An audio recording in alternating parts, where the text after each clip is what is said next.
ભાઈઓ જો નથી કહેતા લગ્ન કરો તોય પસ્તાવો, ન કરો તોય પસ્તાવો. આ અમારે એવું શું છે કે લગ્ન કર્યા નવી વહુ લાવી છે, પણ ઓગણે પાલકનું શાક કરતા નથી આવડતું. આ પાલક જો મારી માં શું કહે છે, મારી માને બધું શીખવાડવું પડે. તો આ કોને મારે પડ્યું છે, આ પાલક મારે વાઢિયાનો પડે છે બધો. હવે મારે ખાવાથી ભજન વહુને આવડતો નથી.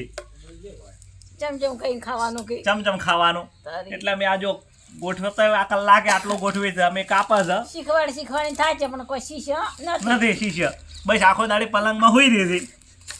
આવી બહુ શું કરવાની તરી. હા આ જો આ હવે અમે પાલક વાઢા છે, અને આ કાલ કોબીજનું શાક બનાવ્યું હતું. માચ્યું પોતરો લઈ દીધો કરવા બેહારી છે બધું કે દોણો નીકળે શું દોણો નીકળે શાક બનાવ્યું નહીં, બધું નહીં દીધું. નહીં કીધું કે આળો છે માફી. એટલે હા મારી આળો નથી બેટા, આળો નથી. આળો નથી બેટા, તો કોબીજ નું શાક છે અસલ પોતરો નો એવો શાક જ તારા બહુ એવો અમારા રે.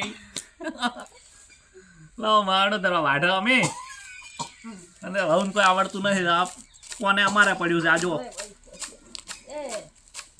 કટિંગ કરવા જો નજીક આવો મોટા ભાઈઓ. નહીં કહેતા કે કટિંગ કરતા કોઈ આવડતું નહીં, માના ગુણ હોય એવું શીખાય. માના ગુણ મારા જો ખાલી કટિંગ કરવું. જુઓ પાલક કેવો કટિંગ થાય છે. કોઈને પણ કોમેન્ટ કરવી હોય તો કરજો. ભજીયાની દુકાન હોય અને અમારા મોંમાં એવા કન્વરજીની તો નમ્ર વિનંતી કે તમારે ત્યાં પાલક કટિંગ કરવાવાળો પિનલબેન તમારા ત્યાં કોઈ ના હોય તો મને કહેજો, કારણ કે હમણાં નવા લગ્ન કર્યા છે, ઘેર જ છે, તો તમારાને પાલક કટિંગ કરવા અમે આવી શકશું. ઓકે. અને ભાઈઓ તમે બધાને નમ્ર વિનંતી કે આ વિડીયો કન્વરજીને અમારા પિનલબેનને મૂકજો. એ અમને કહેશે તો અમે એમની દુકાને પાલક કટિંગ કરવા જઈશું.